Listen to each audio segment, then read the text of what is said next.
یا علی مدد تمام علمی دوستوں کو آج کی علمی کلاس میں خوش آمدید۔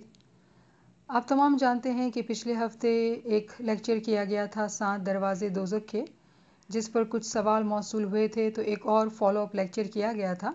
آج ایک اور سوال جو فالو اپ لیکچر پر موصول ہوا ہے کچھ اس مطابق ہے: یا علی مدد، کیا اپنے حق کے لیے لڑنا غلط ہے؟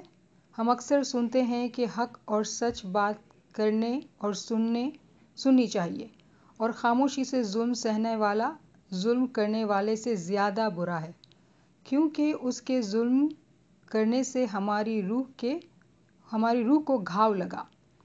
دوسری بات، اگر ہمیں حق اور سچ کا ڈٹ کر مقابلہ نہیں کرنا تو مولا نے جو کونسلز بنائے ہیں ان کا کیا فائدہ؟ مولا کی اس میں ضرور کوئی حکمت ہے۔ تیسرا، اگر ہم ظالم کے سامنے نہیں بولیں گے تو وہ اور زیادہ ظلم کرے گا، آج میرے ساتھ کل آپ کے ساتھ اور پھر تیسرے کے ساتھ۔ اس کی سائیکل کبھی نہیں رکے گی۔ جس طرح آپ نے بھائی کی مثال دی، تو اگر ایک اچھا بھائی دوسرے بھائی کا برا کیسے چاہ سکتا ہے؟ وہ اس کو ضرور احساس دلائے گا کہ وہ غلط ہے، اس کے بارے میں، تاکہ اس کی برائی کا سائیکل ٹوٹ سکے۔ آج ہمارے سامنے عزیز صاحب موجود ہیں، تو ہم ان سے گزارش کریں گے کہ وہ ان 3 زاویے سے پوچھا گیا ایک ہی سوال ہے کہ ظالم کا سامنا کیسے کیا جائے۔ تو آج ہم ان سے گزارش کریں گے کہ وہ برائے مہربانی اس پر کچھ روشنی ڈالیں۔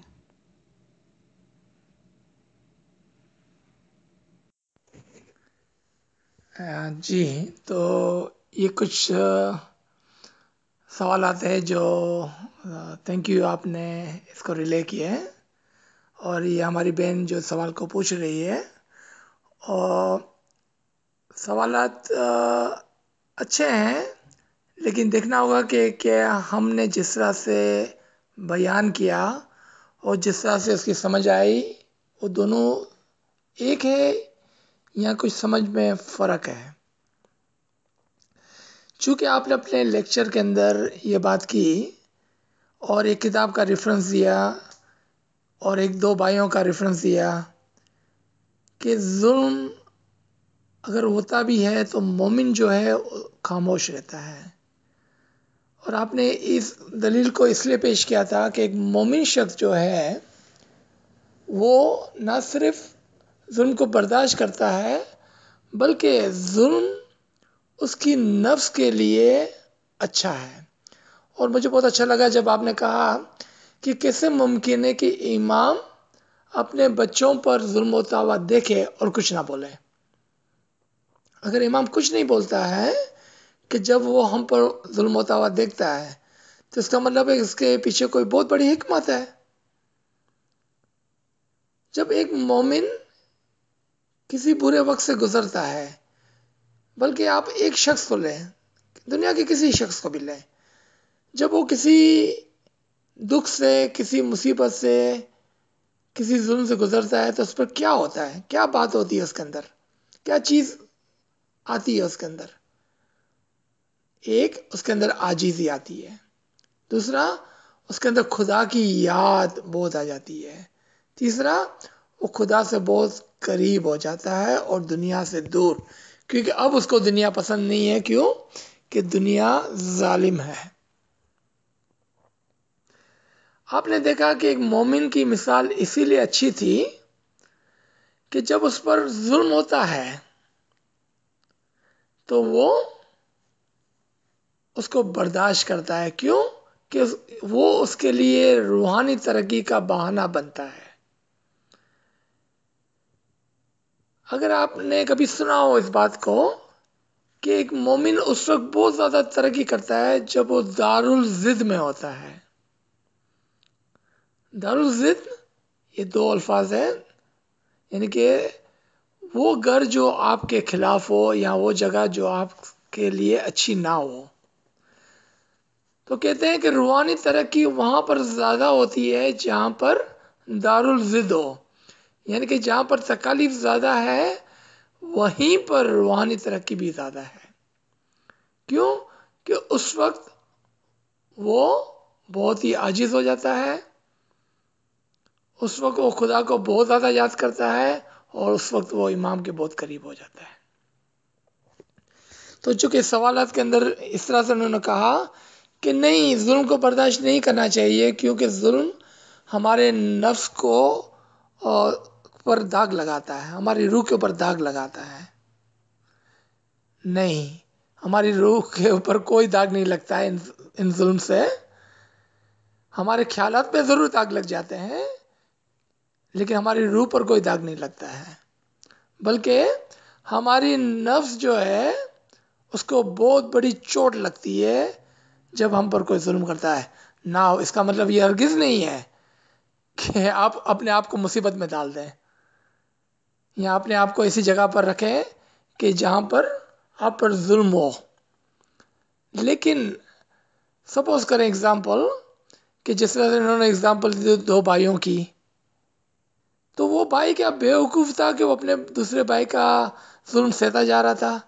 نہیں، اس کو پتا تھا کہ میرا بھائی جو ہے ظالم تو ہے، لیکن وہ میرا بھائی ہے۔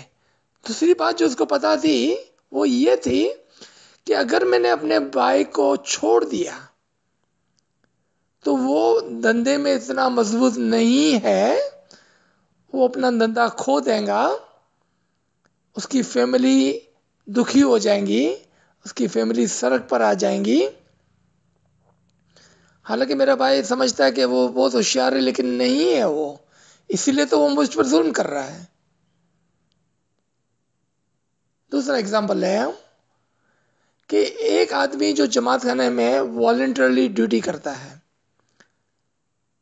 اور وہاں پر آ کے لوگ اس کو تنگ بھی کرتے ہیں اور اس کو کبھی کبھار گالی بھی دے جاتے ہیں، تو کیوں وہ ادھر کھڑا ہوا ہے؟ اس کے بعد وہ کیوں ظلم کو سہتا ہے؟ اس کو کیا ضرورت پڑی ہے؟ کیوں کہ وہ اس بات کو سمجھتا ہے کہ یہ لوگ جو مجھے اس طرح سے دکھ دے رہے ہیں ان کو پتہ نہیں ہے کہ میں جب سڑک پہ کھڑا ہوتا ہوں تو ٹریفک کو کنٹرول کرتا ہوں، تو انہی کے بچے سیفلی سڑک کراس کر کے جماعت خانے جا سکتے ہیں۔ ان کو پتہ نہیں ہے کہ جب میں جماعت خانے کے گیٹ پہ کھڑا ہوتا ہوں گرمی، دھوپ اور بارش کے اندر اور سردی کے اندر، تو میں ان کی سیفٹی کے لیے کھڑا ہوں تاکہ وہ جماعت خانے میں آرام سے بیٹھ کے دعا پڑھ سکیں۔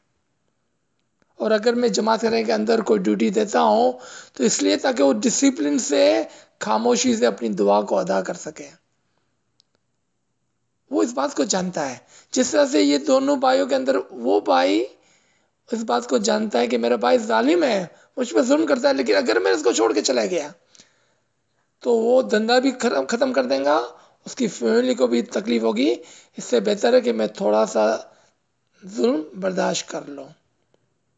ہاں، ہو سکتا ہے وہ اپنے بھائی کو بولتا ہوگا کہ بھائی دیکھ یہ غلط ہے، تو میرے ساتھ ایسا نہ کر، لیکن چونکہ وہ بھائی بہت ہی ظالم ہے یا بہت ہی اپنے آپ کو سمجھتا ہے، غرور کرتا ہے، تو وہ سمجھتا ہے کہ میرا بھائی بیوقوف ہے کیونکہ وہ مومن ہے۔ اس کو کیا پتا؟ لیکن اس کو یہ پتا نہیں ہے جو اس مومن کو پتا ہے کہ حقیقت میں اس دندے کا جو بیک بون ہوتا ہے وہ وہی بھائی ہوتا ہے جس پر ظلم ہو رہا ہے۔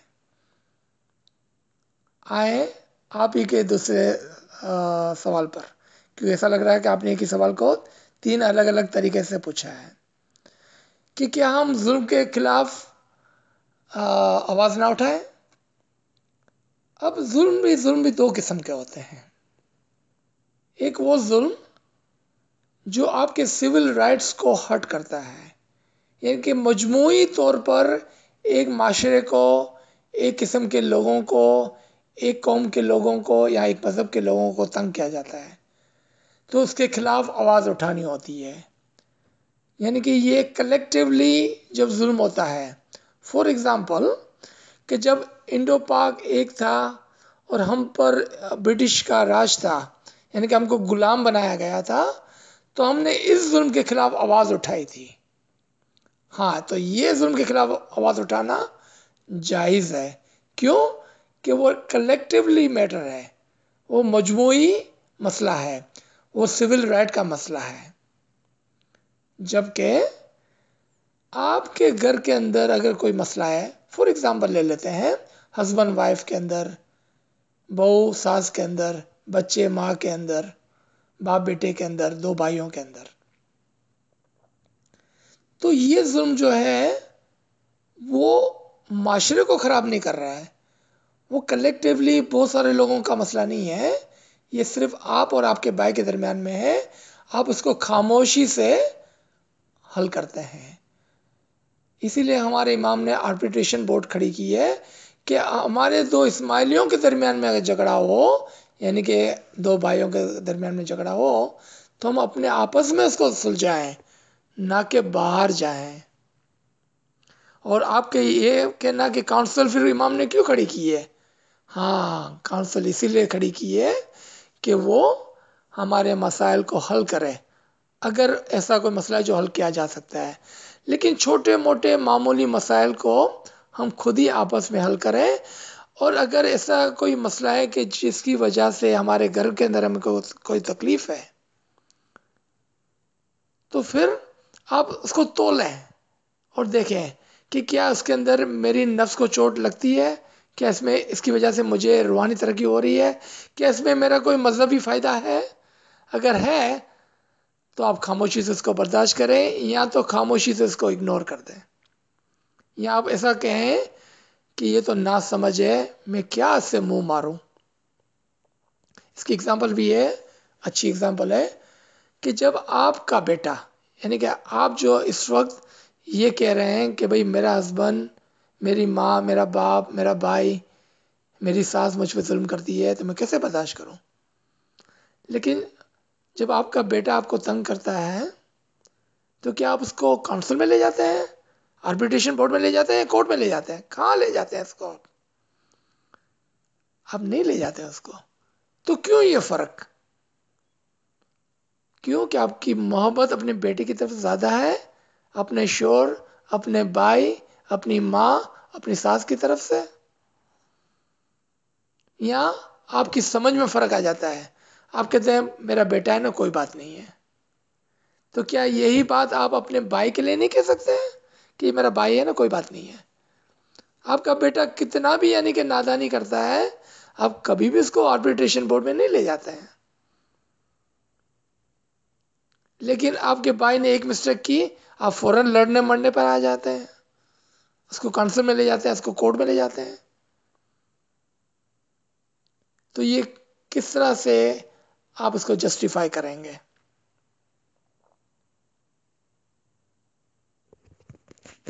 اب آیا ہے آپ کے تیسرے سوال پر. آپ نے فرمایا کہ اگر ہم ظلم کے خلاف فائٹ نہیں کرتے ہیں یا آواز نہیں اٹھاتے ہیں تو یہ ظلم ایک تو بڑھتا جائے گا، ایک کنٹینیو رہے گا، اور کل مجھ پر، پھر آپ پر، اور پھر دوسروں پر بھی یہ ظلم کریں گا. تو جب آپ نے یہ کہا کہ مجھ پر، پھر آپ پر اور دوسروں پر، اور اگر یہ ظلم ایسا ہے جو سوشل یا سول رائٹ کا مسئلہ ہے، یعنی کہ کوئی قاتل ہے یا کوئی بہت بڑا ظالم شخص ہے اور پورے معاشرے کے اوپر وہ ظلم کر رہا ہے، تو ہاں بے شک آپ اس پر آواز اٹھائیں. لیکن اگر یہ گھر کا معاملہ ہے، آپس کا معاملہ ہے، تو آپ کیسا کہیں گے کہ یہ مجھ پر ہو کل آپ پر؟ کیونکہ مجھ پر وہ کیوں ظلم کریں گا؟ کیونکہ میں تو آپ کی فیملی میں نہیں ہوں. یہ جماعت کے اندر کی بات ہے تو جماعت کے اندر رہنی چاہیے. یعنی کہ اگر آپ کو کسی کے ساتھ مسئلہ ہے جماعت کے اندر، تو آپ اس کو پہلے دیکھیں گے کہ یہ کیا صرف میرے ساتھ ہو رہا ہے کہ بہت سارے لوگوں کے ساتھ ہو رہا ہے. اگر بہت سارے لوگوں کے ساتھ ہو رہا ہے تو پھر آپ اس کو طریقہ بورڈ، کاؤنسل، آربیٹریشن بورڈ میں لے جا سکتے ہیں. لیکن جب آپ وہاں لے جاتے ہیں تو پھر آپ اس بات کی فکر مت کریں گے کہ فیصلہ آپ کے حق میں ہوتا ہو کہ اس کے حق میں. کیوں کہ آپ نے کورٹ کے اندر ایک کیس دائر کیا ہے، فیصلہ تو کچھ بھی ہو سکتا ہے، آپ بھی غلط ہو سکتے ہیں، وہ بھی غلط ہو سکتا ہے. تو کیا آپ اس بات کے لیے تیار ہیں کہ ہو سکتا ہے فیصلہ آپ کے خلاف ہو؟ اگر نہیں تیار ہے تو پھر یہ آپ کام مت کریں. اب آپ کے جو ڈیپ کوشچن ہے اس کی طرف آتے ہیں، جو کہ آپ نے نہیں پوچھا ہے یہاں پر. کیونکہ کچھ کوشچن ایسے ہوتے ہیں جو ہم پوچھتے ہیں، اور کچھ کوشچن ایسے ہوتے ہیں جس کا صرف ہم ادراک دیتے ہیں. یعنی کہ ہم پوچھنا اور کچھ چاہتے ہیں لیکن دوسرے الفاظوں میں ہم اس کو پوچھ رہے ہوتے ہیں. اگر آپ یہ کہہ رہے ہیں کہ میرے ساتھ ایسا ظلم ہو رہا ہے کہ جس کو میں برداشت نہیں کر پا رہا ہوں، اور یہ ظلم جو ہے وہ ناجائز ہے، تو میں کیا کروں؟ اگر یہ آپ پوچھ رہے ہیں تو پھر ہمیں دیکھنا ہوگا کہ کیا واقعاً یہ ایسا ظلم ہے جس کو آپ برداشت نہیں کر سکتے ہیں، یا یہ ظلم آپ کی ذات کے لیے، یا آپ کی نفس کے لیے، یا آپ کی روح کے لیے، یا آپ کے عقل کے لیے ٹارچر ہے. کس مقام پر یہ ظلم ہو رہا ہے، یعنی کہ کون سی لیول پر ہے یہ ظلم؟ اگر آپ کو کوئی فزیکلی مار رہا ہے، آپ کو کوئی فزیکلی تکلیف دے رہا ہے، تو بے شک آپ کسی سے کمپلین کر سکتے ہیں. اگر آپ کو کوئی مینٹلی ٹارچر کر رہا ہے تو آپ یہ ہیلپ سیک کر سکتے ہیں. لیکن اگر یہ چھوٹی موٹی گھریلو بات ہے تو اس کو آپ اپنے فائدے کے لیے استعمال کریں، کیونکہ آپ کی نفس پہ چوٹ پڑ رہی ہے. Be humble, be in remembrance, be closer to امام.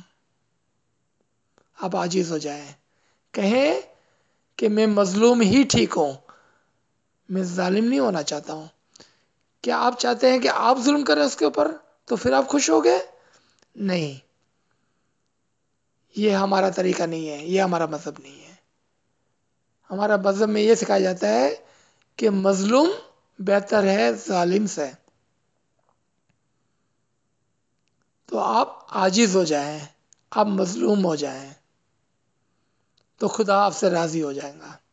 آپ خود خوب امام کو یاد کریں اور امام سے قریب ہو جائیں. یہ آپ کے فائدے کے لیے ہے. اس دنیا کی تکالیف 4 دن کی ہے، شرطیہ طور پر، یقینی طور پر وہ ختم ہو جائیں گی 4 دن کے بعد. پھر دائمی سکون ہے.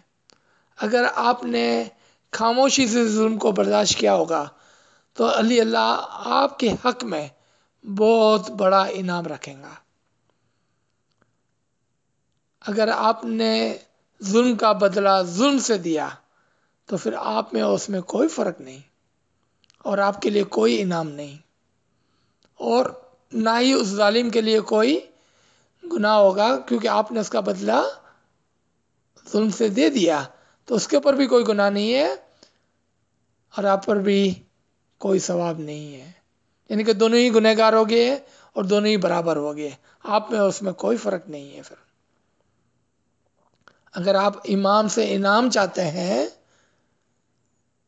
تو ظلم نہیں، اور ظلم کا بدلہ ظلم سے نہیں، تلوار کا بدلہ تلوار سے نہیں. کیا آپ نے نہیں دیکھا کہ جب ہمارے اسماعیلیوں کو مارا گیا تو امام نے کیا فرمایا؟ ہم کو کچھ بھی نہیں کرنا ہے، ہم کو کوئی بدلہ نہیں لینا ہے، ہم مظلومی صحیح. یہ ہے امام کا طریقہ، اور مومن ہونے کے ناطے ہم کو امام کے نقش قدم پہ چلنا ہے. یہ سیکھنا ہے ہم کو امام سے. ہم کوئی مارنے نہیں گیا، ہم نے کسی کو نہیں مارا. ہم نے نہیں کہا ہمارے ایک شخص کو مارا ہے تو ہم آپ کے 10 شخصوں کو ماریں گے. آپ نے ایک آدمی کو مارا، ہم 10 آدمی کو ماریں گے. ہم نے یہ نہیں کہا، ہم نے کچھ بھی نہیں کہا. ہم نے اس ظلم کو برداشت کر لیا. کیوں؟ کہ یہی ہمارے مذہب کا شیوا ہے، اور یہی ہمارے امام کی تعلیم ہے ہم کو، اور ایک مومن ایسا ہی کرتا ہے. انشاءاللہ تعالی آپ بھی مومن ہیں، اور اس ظلم کے بدلے میں مولا آپ کو بہت بڑا انعام دے گا، بہت بڑا انعام دے گا.